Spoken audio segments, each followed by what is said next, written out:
ఓం సమర్థ సద్గురు సాయినాథ్ మహారాజ్ కీ జై. ఇప్పుడు మీరు వింటున్నది శ్రీ షిరిడీ సాయినాథుని దివ్య చరిత్ర చివరి రోజైన 7వ రోజు పారాయణం.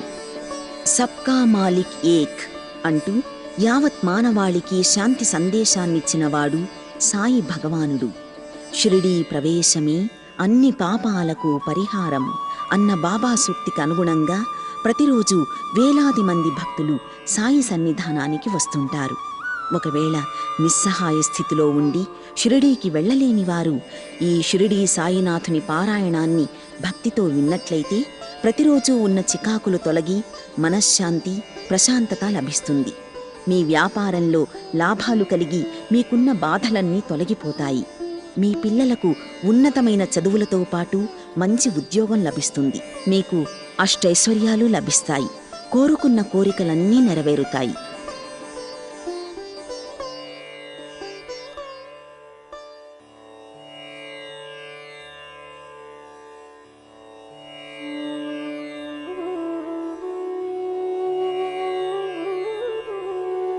శ్రీ సాయినాథాయ నమః. సాయి సచ్చరిత్ర పారాయణ 7వ రోజు బుధవారం. 45వ అధ్యాయం. అఖిలాండ కోటి బ్రహ్మాండ నాయకుడైన షిరిడీ సాయిబాబా జీవించి ఉన్న కాలంలో ఎలాంటి మహిమల్ని చాటేవారో, ఎలాంటి లీలల్ని చూపేవారో, సమాధి చెందిన తరువాత కూడా తన ఉనికిని చాటుకుంటూ ఆయన అనేక లీలల్ని చూపుతూనే ఉన్నారు. ఆయన భక్తులకి భౌతికంగా దూరమైపోయారనే బాధ ఒకటే తప్ప, ఆయన సమాధి చెందిన ఆయన మాత్రం మన మధ్య తిరుగుతూ తన మహిమల్ని చాటుతూనే ఉన్నారు. ఆనందరావు పాఖాడే అనే భక్తుడికి స్వప్నంలో కనిపించి అద్భుతం చేసిన బాబా. సద్గురు చరణార విందాలను ఆశ్రయిస్తే శిష్యుడి అజ్ఞానం పటాపంచలవుతుంది.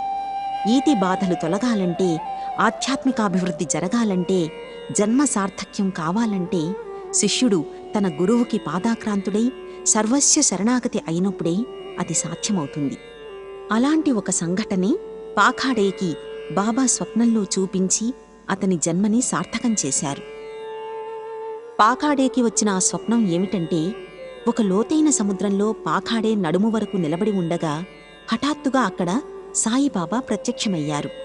ఆయన వజ్ర వైఢూర్యాలు, నవరత్నాలు పొదిగిన వజ్రాల సింహాసనంపై ఆసీనులై ఉన్నారు. వారి పాదాలు మాత్రం నీటిలో ఉన్నాయి. అప్పుడు శ్యామ మాట్లాడుతూ, ఆనందరావు, నువ్వు బాబా పాదాలపై పడి నమస్కరించుకో అని అన్నాడు. పాఖాడే దానికి సమాధానం చెబుతూ, నాక్కూడా బాబా పాదాలకి నమస్కరించాలనే ఉంది, కాని ఆయన పాదాలు నీటిలో మునిగి ఉన్నాయి, ఆయనకి ఎలా మొక్కాలి అని అడుగుతాడు.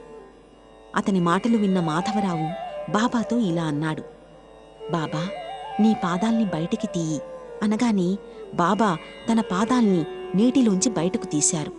దాంతో పాఖాడే క్షణం కూడా ఆలస్యం చేయకుండా బాబా పాదాలకి మొక్కాడు.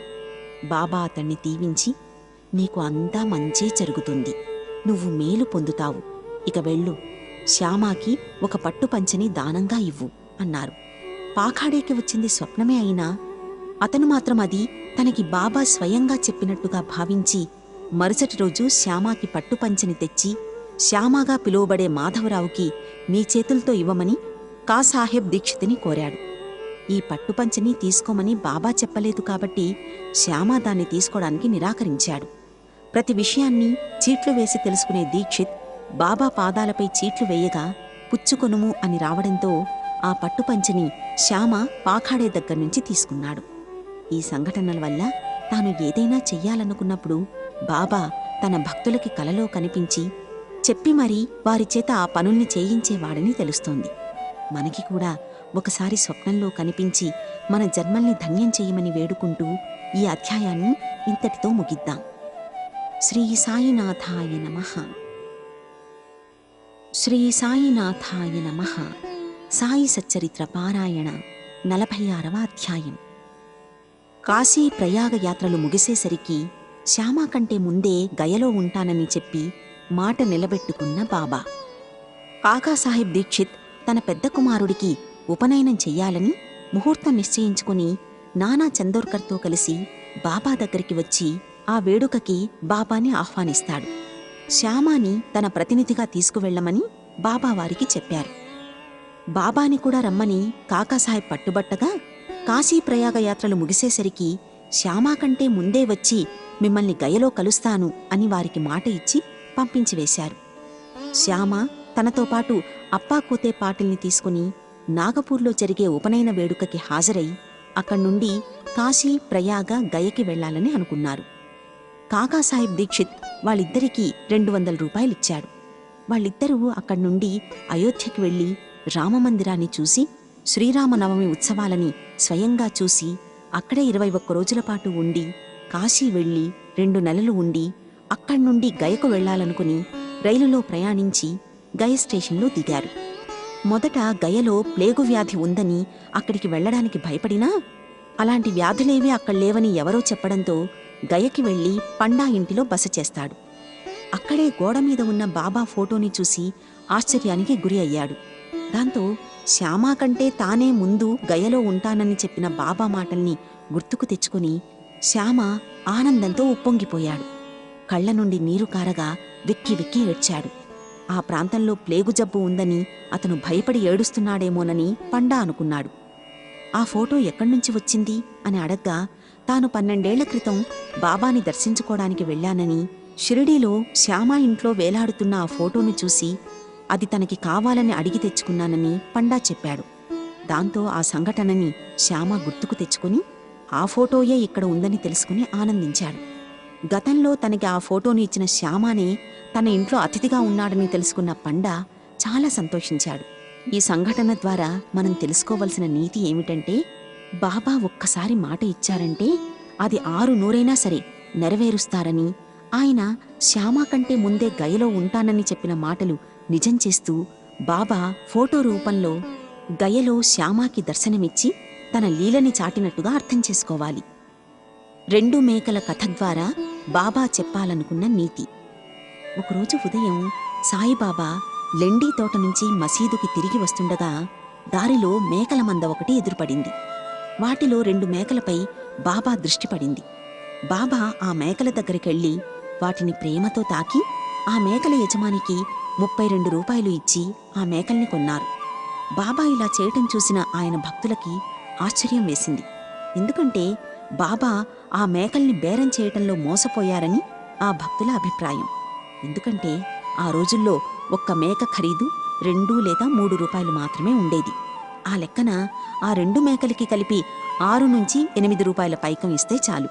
అలాంటిది బాబా 32 రూపాయలు పెట్టి ఆ మేకల్ని కొన్నారు. ఆ మేకల అసలు ఖరీదు ఆయనకి తెలియక మోసపోయాడని ఆ భక్తులు అనుకుంటూ ఆ విషయమే వారు బాబాకి చెప్పారు. కాని బాబా వారి మాటల్ని విని కూడా ఏమీ మాట్లాడకుండా ఊరకనే ఉండిపోయారు. కాని శ్యామ, తాత్యాకోతే కలిసి బాబాను భక్తులు అడిగిన దానికి సమాధానం చెప్పమని వేడుకున్నారు. బాబా అందుకు సమాధానంగా, నాకు ఇల్లు కానీ కుటుంబం కానీ లేదు, కావున నేను ధనాన్ని నిల్వ చేయకూడదు అని చెప్పారు. తర్వాత బాబా తన ఖర్చుతోనే 4 సేర్ల శనగపప్పు కొని మేకలకి పెట్టమని శ్యామ, తాత్యాలకు చెప్పగా వారు బాబా చెప్పినట్లే చేశారు. అలా చేసిన తర్వాత బాబా ఆ మేకల్ని వారి యజమానికే తిరిగి ఇచ్చివేశాడు. బాబా చేసిన పనికి అక్కడున్న వాళ్లంతా ఆశ్చర్యపడుచుండగా అది గ్రహించిన బాబా ఆ మేకల పూర్వజన్మ వృత్తాంతం గురించి భక్తులకు ఈ విధంగా చెప్పారు. శ్యామ, తాత్య, మీరీ మేకల బేరంలో నేను మోసపోయి తిని అని అనుకుంటున్నారు కదూ, అది యథార్థం కాదు. వాటి పూర్వజన్మ కథ గురించి చెబుతా వినండి. గత జన్మలో ఈ మేకలు 2 మానవులు. వారి అదృష్టం చేత వాళ్ళిద్దరూ నా మిత్రులుగా ఉండేవారు. వారిద్దరూ ఒకే తల్లి బిడ్డలు. వారికి ఒకరిపై మరొకరికి ప్రేమ ఉండేది.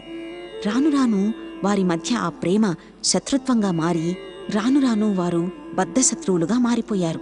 పెద్దవాడు సోమరి, చిన్నవాడు చురుకైనవాడు కావడంతో అతను చాలా ధనం సంపాదించాడు. అది చూసి అసూయ చెందిన పెద్దవాడు చిన్నవాడిని చంపి ధనం సొంతం చేసుకోవాలని అనుకున్నాడు. వారిద్దరూ సోదరులమని మరచి ఇద్దరూ కలహించుకున్నారు. అన్న తమ్ముణ్ణి చంపడానికి అనేక పన్నాగాలు పన్నాడు. అవన్నీ నిష్ప్రయోజనాలయ్యాయి. రోజురోజుకి వారిలో శత్రుత్వం మరింతగా పెరగసాగింది.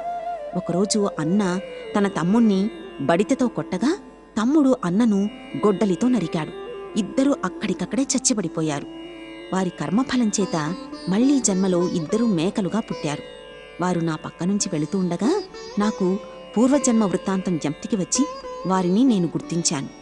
వారిపై కనికరించి వారికి తిండి పెట్టి కొంత విశ్రాంతినిచ్చి ఓదార్చాలనుకున్నాను. అందుకోసమే ఆ మేకలపై అంత డబ్బు ఖర్చు పెట్టాను. నేను చేసిన ఆ పని మీకు నచ్చక మీరు నన్ను తప్పుపడుతుండడం వల్ల, నా బేరం మీకు నచ్చనందువల్లనే నేను ఆ మేకల్ని వాటి యజమాని దగ్గరికి తిరిగి పంపివేశాను అని బాబా చెప్పగా ఆ మాటలు విన్న శ్యామ, తాత్య వాళ్ళిద్దరితో పాటు మిగిలిన భక్తులు ఆశ్చర్యపడి బాబాకు మేకలపైన కూడా ఎంతటి దయ ఉందో కదా అని అనుకొనసాగారు.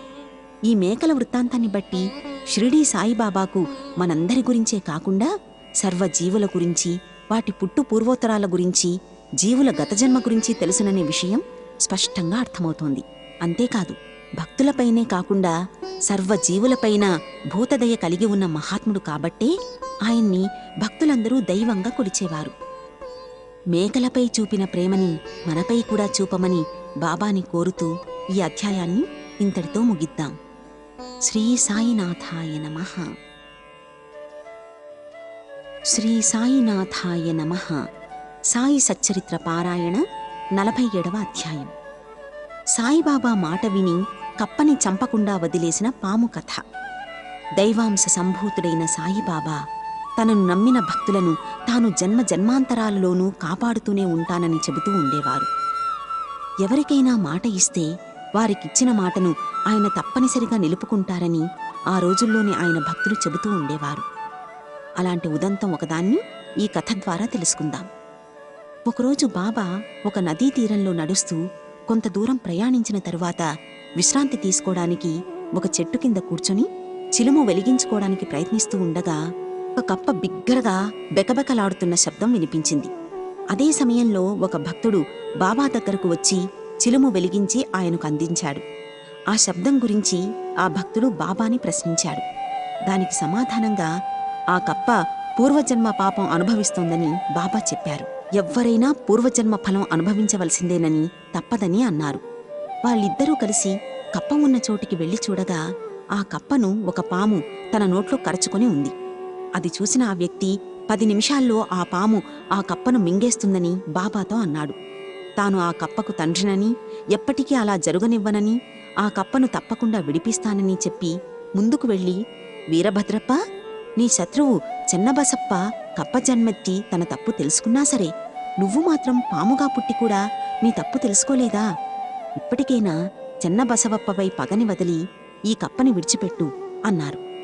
బాబా మాటలు విన్న ఆ పాము ఆ కప్పను చటుక్కున విడిచి నీటిలోకి వెళ్ళిపోయింది.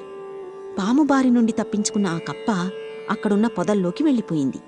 ఇదంతా దూరం నుంచి చూస్తున్న ఆ వ్యక్తికి ఒక్క నిమిషం పాటు ఏమీ అర్థం కాకపోవడంతో బాబా దగ్గరికొచ్చి, ఈ వీరభద్రప్ప చెన్నబసప్పలు ఎవరు అని ప్రశ్నించాడు. అప్పుడు బాబా చెప్పిన వృత్తాంతం ఏమిటో చూద్దాం. ఒకప్పుడు ఒక ఊరిలో శిథిలావస్థకు చేరుకున్న ఒక పురాతన శివాలయం ఉంది. గ్రామస్తులందరూ కొంత ధనాన్ని కూడబెట్టి ఆ శివాలయానికి మరమ్మతులు చేయించమని ఒక ధనవంతునికి ఇచ్చారు.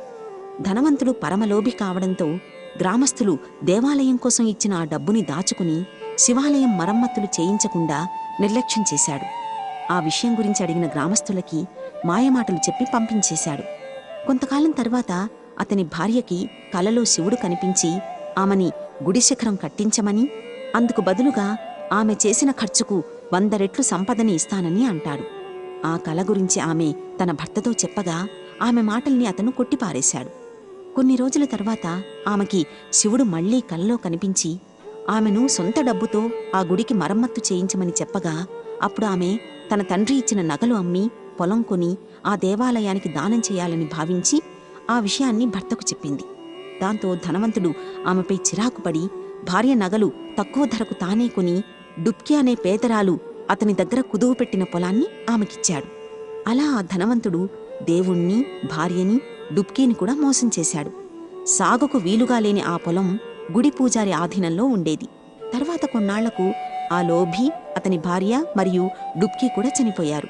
తర్వాతి జన్మలో ఆ లోభి బ్రాహ్మణ కుటుంబంలో వీరభద్రప్పగాను, లోభి భార్య పూజారి కూతురు గౌరిగాను, పేదరాలైన డుబ్కీ గుడి అధికారి చెన్నబసప్పగా పుడతారు. బాబా దయవల్ల పూజారి కూతురు గౌరీకి వీరభద్రప్పకు వివాహం జరుగుతుంది. వీరభద్రప్పకు మాత్రం ఈ జన్మలో కూడా ధనదాహం తగ్గలేదు. హఠాత్తుగా ధరలు పెరిగిపోవడంతో పూజారి పొలం 100 రెట్లు ధర పలికింది. ఆ ధనం కోసం భార్యాభర్తలిద్దరూ తగవులాడుకుంటూ సలహా కోసం బాబా దగ్గరకు వస్తారు. అప్పుడు బాబా సర్వహక్కులు గౌరీవేనని చెప్పారు. ఇది విన్న వీరభద్రప్పకు కోపం వచ్చి గౌరీ ఆస్తిని కాజేయడానికే బాబా అలా చెప్పారని బాబాని దూషించాడు. గౌరీ మాత్రం తనని కూతురుగా భావించమని ప్రార్థించడంతో ఆమెని రక్షిస్తానని బాబా మాట ఇస్తారు. మళ్లీ శివుడు గౌరికి కలలో కనిపించి ఆ ధనం ఎవ్వరికీ ఇవ్వవద్దని, అది ఆమెదేనని అన్నాడు. చెన్నబసప్పతో సంప్రదించి గుడి మరమ్మతులకు ఆ ధనంలో కొంత ధనాన్ని వినియోగించమని చెప్పాడు. సలహాలు కావాలంటే మసీదులో ఉన్న బాబా దగ్గరికి వెళ్లమని చెబుతాడు. ఆమె బాబా దగ్గరికొచ్చి ఆ కల గురించి చెబుతుండగానే చెన్నబసప్ప, వీరభద్రప్ప పోట్లాడుకుంటూ బాబా దగ్గరికి వచ్చారు. వీరభద్రప్ప బెదిరింపులకు భయపడిన చెన్నబసప్ప బాబాని శరణు కోరాడు. అతన్ని కాపాడతానని బాబా మాట ఇచ్చాడు. ఆ తర్వాత కొంతకాలానికి వాళ్ళిద్దరూ చనిపోయి ఈ జన్మలో ఇలా పాము కప్పలుగా జన్మించారు. అప్పుడు బాబా చేసిన వాగ్దానం ఇప్పుడు కప్ప బెక్కబెక్కలు వినగానే బాబాకి జ్ఞాపకం వచ్చింది. దాంతో బాబా చెన్నబసప్పను రక్షించారు. ఇదంతా బాబా చేసిన లీల. కాబట్టి కరుణా సముద్రుడైన బాబాకి సాధ్యం కానిదంటూ ఏదీ ఉండదని ఈ కథ ద్వారా మీరంతా గ్రహించాలని విన్నవిస్తున్నాం. జన్మ జన్మలకి మనల్ని కూడా కాపాడుతూ ఉండమని బాబాని వేడుకుంటూ ఈ అధ్యాయాన్ని ఇంతటితో ముగిద్దాం. శ్రీ సాయినాథాయ నమః. శ్రీ సాయినాథాయ నమః. సాయి సచ్చరిత్ర పారాయణ 48వ అధ్యాయం. సాయి చూపిన లీలలు లెక్కించడానికి కూడా వీలు కావు. బాబా చేసిన అద్భుతాలు వర్ణించాలంటే ఈ జీవితమే సరిపోదు. ఆయన జీవించి ఉన్న కాలంలోనూ, ఆయన సమాధి చెందిన తర్వాత కూడా ఆయన చూపిన లీలలు ఎన్నెన్నో ఉన్నాయి. వాటిలో కొన్నింటి గురించి ఇప్పుడు తెలుసుకుందాం. మహారాష్ట్రలోని షోలాపూర్ జిల్లా అక్కల్కోటకి చెందిన సపత్నీకర్ న్యాయ పరీక్షలో ఉత్తీర్ణుడవడం కోసం పట్టుదలగా చదువుతూ ఉన్నాడు. షేవడే అనే విద్యార్థి, ఇంకొంతమంది విద్యార్థులు అతనితో చేరి ఒకరి జ్ఞానాన్ని ఒకరు పరీక్షించుకోసాగారు. అలా ప్రశ్నించుకోవటం వల్ల షేవడేకి పెద్దగా జ్ఞానం లేదని అర్థమై మిగతా విద్యార్థులంతా కలిసి అతన్ని హేళన చేశారు. కాని బాబా మీద నమ్మకం ఉన్న షేవడే తాను బాబా కృప వల్ల ఆ న్యాయ పరీక్షలో ఉత్తీర్ణుడవుతానని అనగా సపత్నేకర్ ఆశ్చర్యానికి గురై, సాయిబాబా ఎవరు, ఆయన్ని అంతగా పొగుడుతున్నావు అని ప్రశ్నించగా సాయిబాబా గురించి, ఆయన గొప్పదనం గురించి షేవడే అతనికి తెలియచేశాడు. సపత్నేకర్ ఆ మాటలు విని నవ్వుతూ షేవడేని, బాబాని కూడా హేళనగా మాట్లాడాడు. తర్వాత సపత్నేకర్ న్యాయవాద పరీక్షలో ఉత్తీర్ణుడై న్యాయవాది అయ్యాడు. 10 ఏళ్ల తర్వాత అంటే 1913లో అతని కుమారుడు గొంతు వ్యాధితో మరణించగా మనోవ్యాకులతకి గురి అయి ఎన్నో పుణ్యక్షేత్రాలకి తిరిగినా అతని మనసు శాంతించలేదు. సరిగ్గా అప్పుడే అతనికి కొన్నేళ్ల క్రితం షేవడే సాయిబాబా గురించి చెప్పిన మాటలు గుర్తుకొచ్చి బాబాని దర్శించాలనుకుని తన సోదరుడైన పండితరావుతో కలిసి షిరిడీ వచ్చాడు. మసీదులోకి రాకుండా దూరం నుంచే బాబా దర్శనం చేసుకుని ఆనందపడతాడు.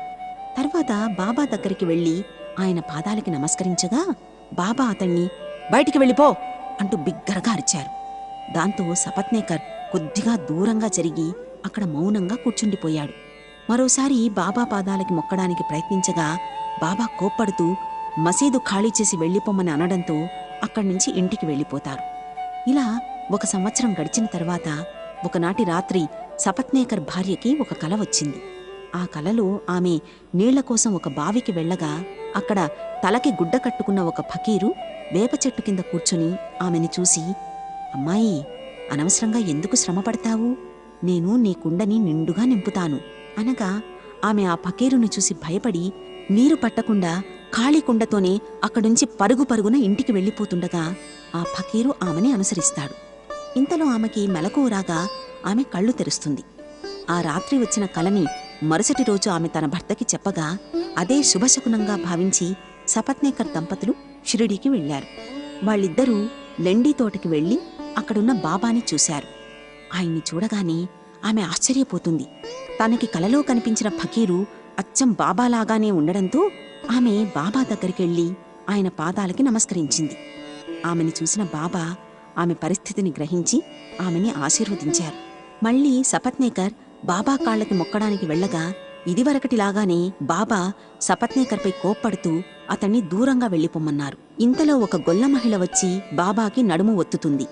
ఆ సమయంలో బాబా ఒక కోమటి వ్యక్తి కథ చెప్పి అతని జీవితంలోని కష్టాల గురించి చెప్పారు.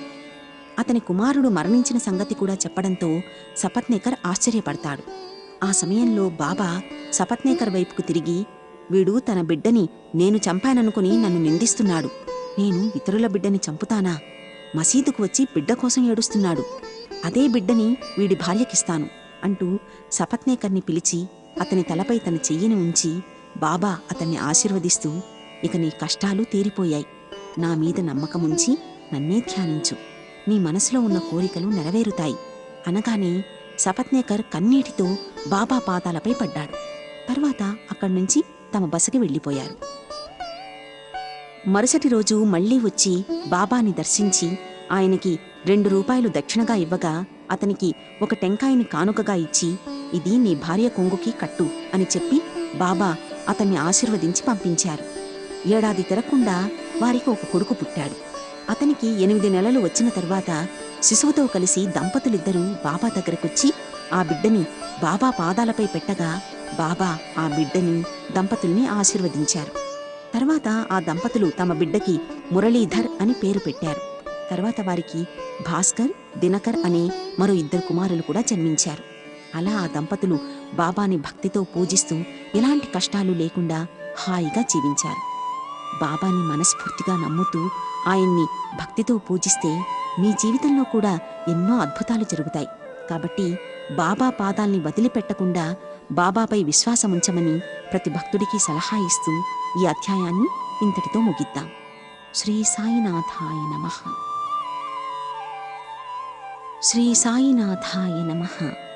సాయి సచ్చరిత్ర పారాయణ 49వ అధ్యాయం. తనని పరీక్షించడానికి వచ్చిన హరికానోబా విషయంలో మహిమని చాటి ఆశ్చర్యపరిచిన బాబా. సాయిబాబా మహిమల గురించి విన్న అనేక మంది భక్తులు షిరిడీకి వచ్చి ఆయన్ని దర్శిస్తూ ఉండేవారు. అలా వెళ్లిన వారిలో ముంబైకి చెందిన హరికానోబా ఒకరు. ముంబాయిలో తన స్నేహితులు, బంధువుల ద్వారా బాబా లీలల గురించి తెలుసుకున్న హరికానోబా బాబా విషయంలో వాళ్ళు అబద్ధం చెబుతున్నారని అనుకున్నాడు. ప్రతి విషయాన్ని సంశయభావంతో చూసే అతను స్వయంగా షిరిడీ వెళ్లి బాబాను స్వయంగా చూసి ఆయన్ని పరీక్షించాలని అనుకున్నాడు. వెంటనే కొంతమంది మిత్రులతో కలిసి షిరిడీకి వెళ్ళాడు. హరికానోబా తన తలపై ఎల్లప్పుడూ ఒక జలతారు తలపాగాన్ని ధరిస్తూ ఉండేవాడు. ఆ రోజు కూడా అలాగే జరీ తలపాగా ధరించి పాదాలకు కొత్త చెప్పులు వేసుకుని షిరిడీకి వెళ్ళాడు. బాబాను కొంచెం దూరం నుంచి చూసి సాష్టాంగ నమస్కారం చెయ్యాలని మనసులో అనుకున్నాడు. కాని తాను కాళ్లకి వేసుకొచ్చిన కొత్త చెప్పులు ఎక్కడ ఉంచాలో అతనికి తెలియలేదు. ఆ చెప్పుల్ని చేత్తో పట్టుకుని మసీదులోకి వెళ్లడం బాగోదని భావించి వాటిని మసీదు దగ్గర ఒక మూలన పెట్టి బాబా దర్శనానికని మసీదులోకి వెళ్ళాడు.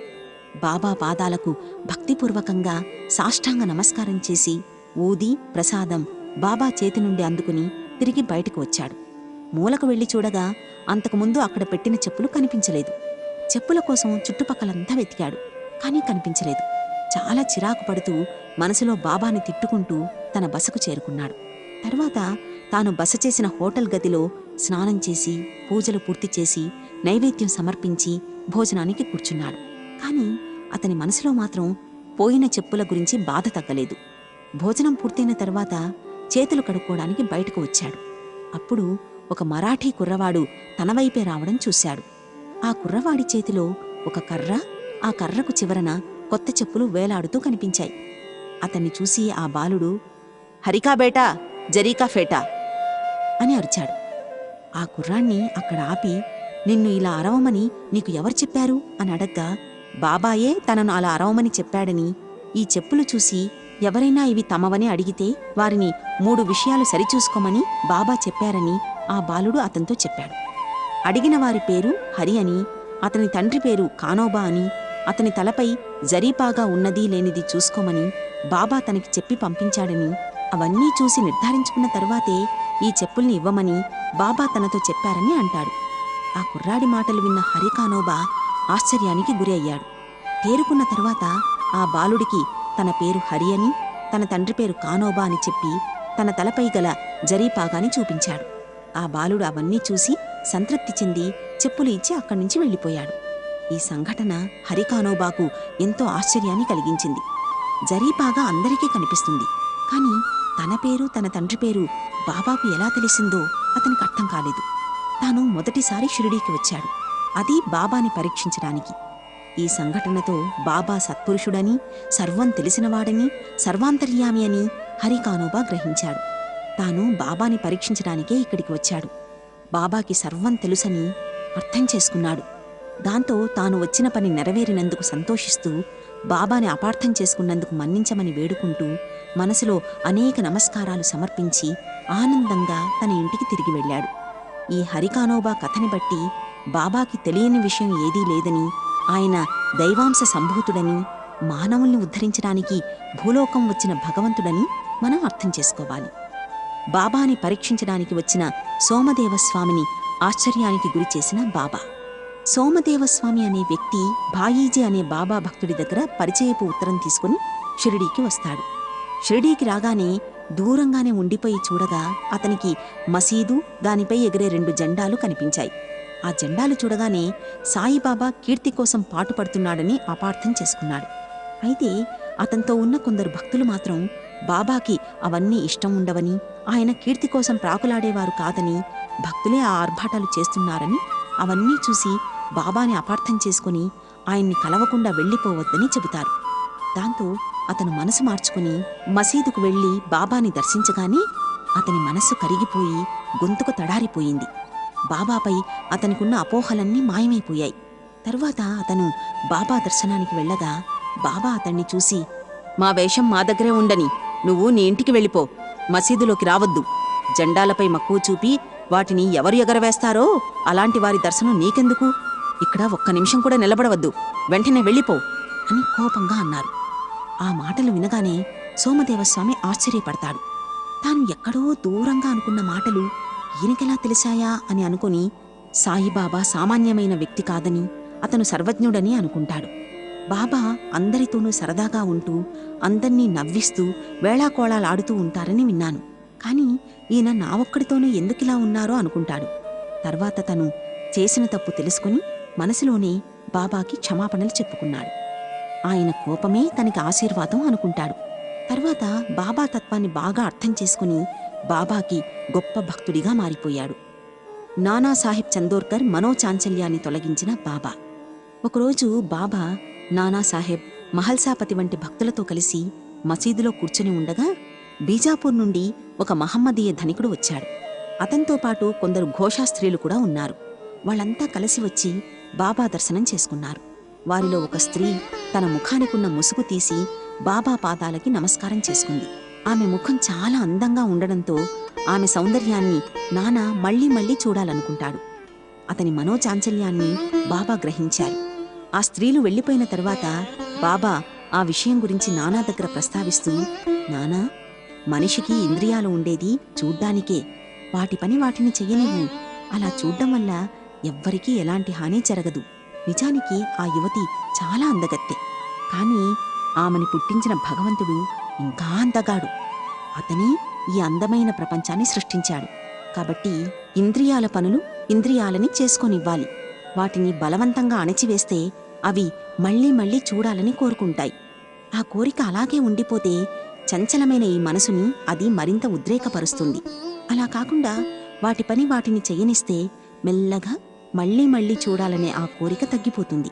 అంతేకాదు, నిత్యం భగవన్నామ స్మరణ చేస్తూ భగవంతుడి రూపాన్ని ధ్యానిస్తూ ఉంటే మనోచాంచల్యం తగ్గి మనసు కుదుటపడి విషయవాంఛల వైపు పరుగు తీయదు.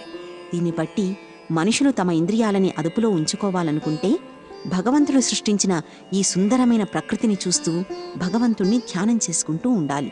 అలా కొన్నాళ్లు సాధన చేస్తే మనిషి స్థితప్రజ్ఞుడవుతాడు. అంటే ఎలాంటి విషయాలకి చలించకుండా అందరినీ సమానంగా చూస్తూ మంచి చెడులని ఒకేలా చూస్తూ ఉండటం అలవాటు చేసుకుంటాడు. దీనివల్ల ఎవరికీ ఎలాంటి అనర్థాలు సంభవించవని బాబా అన్నారు. బాబా చెప్పిన ఈ విషయాలని అర్థం చేసుకున్న వారి మనోచాంచల్యాన్ని తగ్గించమని బాబాని వేడుకుంటూ ఈ అధ్యాయాన్ని ఇంతటితో ముగిద్దాం. శ్రీ సాయినాథాయ నమః. శ్రీ సాయినాథాయ నమః. సాయి సచ్చరిత్ర పారాయణ 50వ అధ్యాయం. మహాత్ముల కథలు మనుషుల్ని మంచివైపు నడిపిస్తాయని శాస్త్రం చెప్పినట్టుగా మహాత్ముడైన సాయిబాబా కథలు మన మనసుల్ని శాంతింపచేస్తాయి, మనకి సుఖశాంతుల్ని కలగచేస్తాయి. ఈ సాయి కథలు చెప్పేవారు మరియు వినేవారు కూడా ధన్యులు. చెప్పేవారు మరియు వినేవారి జన్మ కూడా ధన్యమవుతుంది. కాకాసాహెబ్ దీక్షిత్ని తన భక్తుడిగా మార్చుకున్న బాబా. కాకాసాహెబ్ దీక్షిత్ ఖాండ్వా గ్రామంలోని బ్రాహ్మణ కుటుంబానికి చెందిన వ్యక్తి. అతని అసలు పేరు హరిసీతారాం. 1909కి ముందు కాకాసాహెబ్కి బాబా గురించి ఏమీ తెలియదు. అతని స్నేహితుడైన నానాసాహెబ్ ద్వారా అతనికి బాబా పరిచయం కలుగుతుంది. పిచ్చుక కాలికి దారం కట్టి లాక్కొచ్చినట్టుగా బాబా అతన్ని షిరిడీ లాక్కొచ్చి తన భక్తునిగా చేసుకున్నాడు. అతనికి ఒకప్పుడు ప్రమాదవశాత్తు కాలికి దెబ్బ తగలడంతో కొద్దిగా కుంటుతూ నడిచేవాడు. అతను నానాసాహెబ్ ద్వారా బాబా గురించి విని షిరిడీ వచ్చి బాబాని కలుద్దామనుకున్నాడు. కాని అతనికి ఎలా వెళ్లాలో తెలియదు. దాంతో నానాసాహెబ్ అతన్ని మిరీకరికి అప్పగించి షిరిడీ తీసుకెళ్లమన్నాడు. వాళ్ళిద్దరూ కలిసి కోపర్గాంకి రైల్లో వెళ్లాలనుకున్నారు. ఆ సమయంలోనే ఒక అద్భుతం జరుగుతుంది. కాకా దీక్షిత్ ఏ బాబానైతే చూద్దామనుకున్నాడో అదే బాబా ఫోటో రూపంలో అక్కడ మిరీకర్ చేతిలో కనిపించగా కాకా దీక్షిత్ ఆశ్చర్యానికి గురి అయ్యాడు. ఆ ఫోటో మేఘశ్యాముడిది. దానిపైన ఉండే గ్లాస్ పగిలిపోవడం వల్ల దానికి గ్లాస్ ఫ్రేమ్ కట్టించడానికని చెప్పి మిరీకర్ తీసుకెళ్తున్నాడు. అదే కాకాకి కనిపించింది. ఆ రకంగా బాబా తన భక్తుడికి షిరిడీ రాకముందే కనిపించి అతన్ని ఆశీర్వదించారు. షిరిడీ వెళ్లి బాబా దర్శనం చేసుకోగానే కాకా దీక్షిత్ మనసు ఆనందంతో నిండిపోయింది. అలా అతను బాబా భక్తుడై బాబాతో సాన్నిహిత్యం పెంచుకుని చాలా కాలం బాబాతోనే ఉన్నాడు.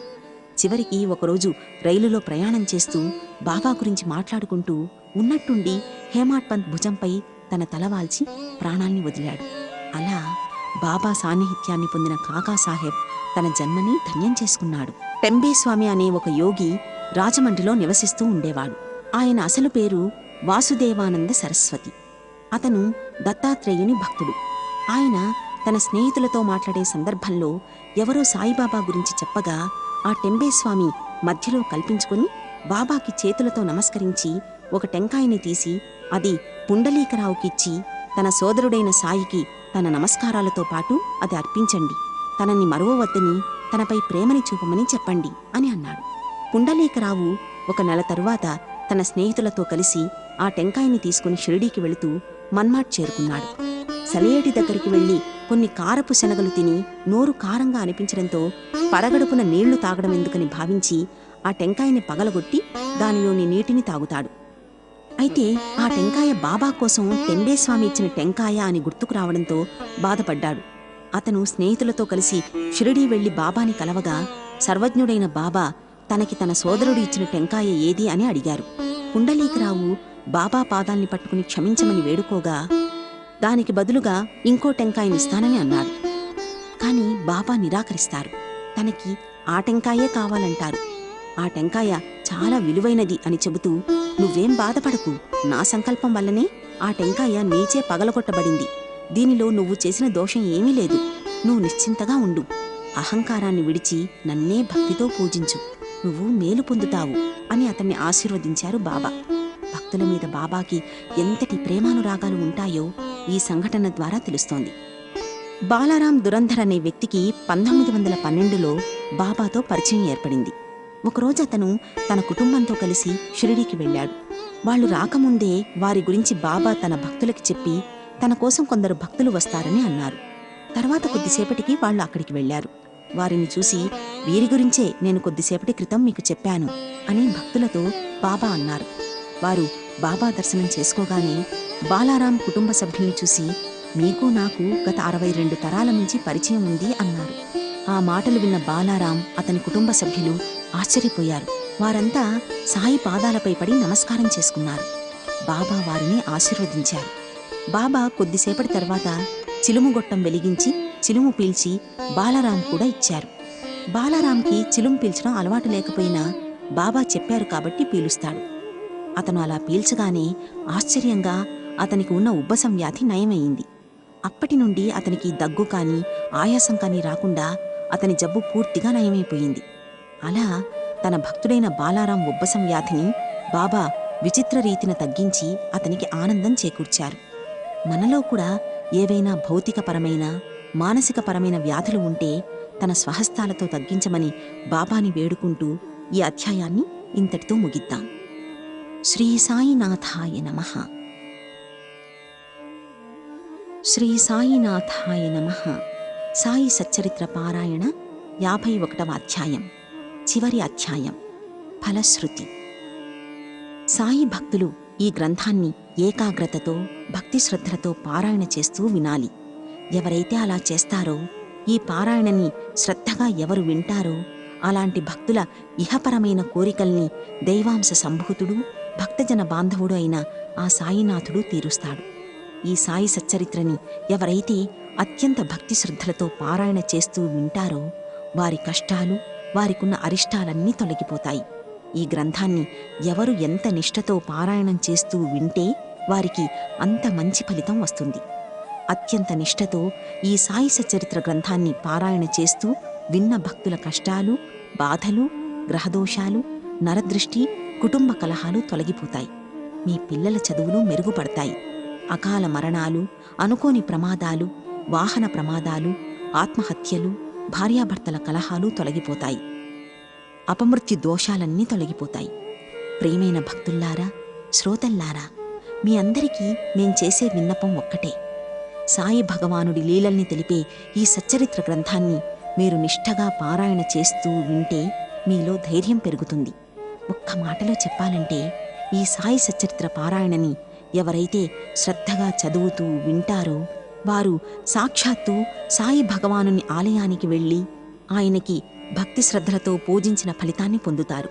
కాబట్టి ప్రతి ఒక్కరూ మీ సమయాన్ని వృధా చేసుకోకుండా ప్రతిరోజు ఈ గ్రంథాన్ని పారాయణ రూపంలో చదువుతూ వినండి. మీరు ఎంతో మేలు పొందుతారు. మీకున్న కోరికలు మరియు మీ కష్టాలన్నీ బాబాకి చెప్పుకొని ఈ పారాయణాన్ని చదువుతూ వింటే మీ కష్టాలు తీరి, మీ కోరికలన్నీ నెరవేరి మీ జన్మ చరితార్థమవుతుంది. సమర్థ సద్గురువైన సాయికి భక్తితో నమస్కరిస్తూ మీ కష్టాల్ని కడతేర్చమని ఆయన్ని అర్థిస్తూ ఈ సప్తాహ పారాయణాన్ని ఇంతటితో ముగిద్దాం. సర్వం సాయినాథార్పణమస్తు. శుభం భూయాత్. శ్రీ సాయినాథాయ నమః.